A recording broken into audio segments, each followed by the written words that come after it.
Hello guys, কি দেখছো? আমি এখানে কাঁদছি কেন দেখো, আমার চোখে জল চলে এসেছে। কিন্তু কারণটা কি সেটা পরে বলছি। তার আগে নাও মিষ্টি খাও। আর কেন মিষ্টি খাবে সেটাও পরে বলছি।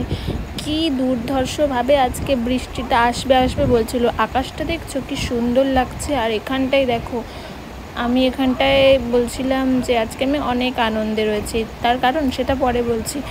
পুরো ভিডিওটা দেখতে থাকো। আর কারণটা হয়তো আমি আজকে বলতে পারবো না, কিন্তু আমি বলবো তোমাদেরকে 2-3 দিনের মধ্যেই।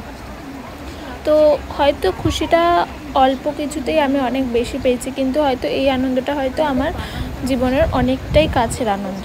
তো আমি তোমাদেরকে বলছিলাম যে দেখো, আমাদের বাগান মানে আমাদের একটা ছাদ বাগান তৈরি করেছে আমার মা আর বাবা দুজন মিলে। যেহেতু দুজনেই গাছ অনেক বেশি ভালোবাসে, তো আমাদের ছাদের মধ্যেই এরকম গাছ করে।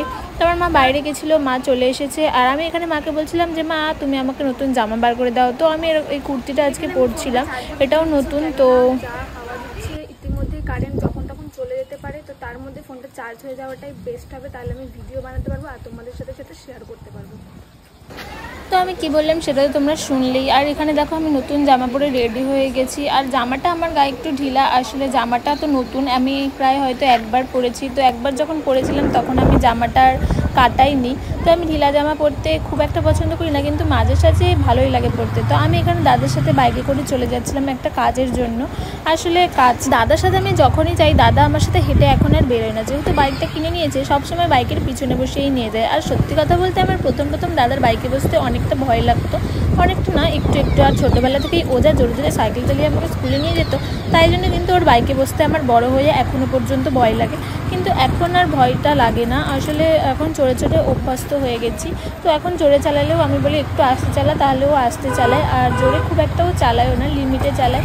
তাই জন্য আমি ওর বাইকে বসে চলে যাই প্রায় সময়, তোমরা দেখতেই পাও। আর এখানটায় দেখো, এই মানুষগুলো আসলে রাস্তায় বেরোলে ক্যামেরা ধরলেই এমনভাবে তাকায় মুখের দিকে, যেন কোনো ভুল কাজ করছি, পাপ কাজ করছি। তো ওই জন্য আমি আমাকে এখানে দেখিয়ে নিচ্ছিলাম রাস্তার দিকে। আর এখানে দাদাকেও একটু দেখিয়ে দিলাম যে আমরা দুজন আজকে অনেকটাই আনন্দিত। তারপরে একটু কাজ ছিল আমাদের সাইবার ক্যাফে, তো আমরা একটু সাইবার ক্যাফেই গেছিলাম। তারপরে দেখো, সাইবার ক্যাফেই কুকুরটা ছিল, তো ও অনেক কিউট ছিল দেখতে। আর তখনই শুরু হয়ে গেছিলো কিন্তু বৃষ্টি। আমার দাদা এতটাই বোকা যে এখানে একটা ছাদের তলা থাকতে ও গিয়ে দাঁড়িয়েছিল গাছের নিচে। আর কি বলবো। আর আমরা কিন্তু এখন ছিলাম নেতাজি নগর ডে কলেজের সামনে, হয়তো তোমরা অনেকেই চেনো।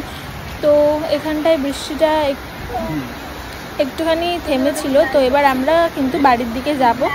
তো এখানে আমি দাদাকে বলছিলাম যে বৃষ্টিটা অনেকটা কমেছে, চর আমিও এখানে একটুখানি ভিজে গেছিলাম। তো তারপরে আমি দাদাকে বললাম যে ডমিনোজে যাব, কারণ ডমিনোজে অফার চলছে। কিন্তু আমরা যেতে যেতে ডমিনোজের অফারের টাইমটা চলে গেছিলো। তারপরে চলে গেছিলাম আমরা একটু স্পেন্সারে, কারণ স্পেন্সার থেকে কিছু জিনিস নেওয়ার ছিল এখান থেকে। আর দাদা ওখানে কোকোকোলা নিতে যাবে, আর তখনই বলছে দেখ দেখ কোকোকোলার গায়ে কী সব লেগে রয়েছে। তো স্পেন্সার থেকে যা যা জিনিস নেওয়ার ছিল সেগুলো তো নিয়েই নিয়েছি। আর বৃষ্টি এখন একটুখানি থেমেছে, দাদা বলছে তাড়াতাড়ি করে বাড়ি চ। তো ওই জন্য আমরা এখন বাড়ির দিকে চলে যাচ্ছিলাম। আর এই যে দাদা, তো তোমাদের যদি ভিডিওটা ভালো লেগে থাকে তাহলে অবশ্যই একটা লাইক করে দিও, আর কমেন্ট করতে ভুলো না যে তোমাদের ভিডিওটা কেমন লেগেছে। আর এখানে আমরা এখন বাড়ি চলে যাচ্ছি। আর যদি তোমরা নতুন হয়ে থাকো আমার চ্যানেল, তাহলে চ্যানেলটাকে সাবস্ক্রাইব করতে ভুলো না। আর যদি তোমরা ভিডিওটা ফেসবুক থেকে দেখে থাকো, তাহলে অবশ্যই ফেসবুক পেজটা একটু ফলো করে দিও। তো সবাইকে টাটা, দেখা হচ্ছে নেক্সট ব্লগে।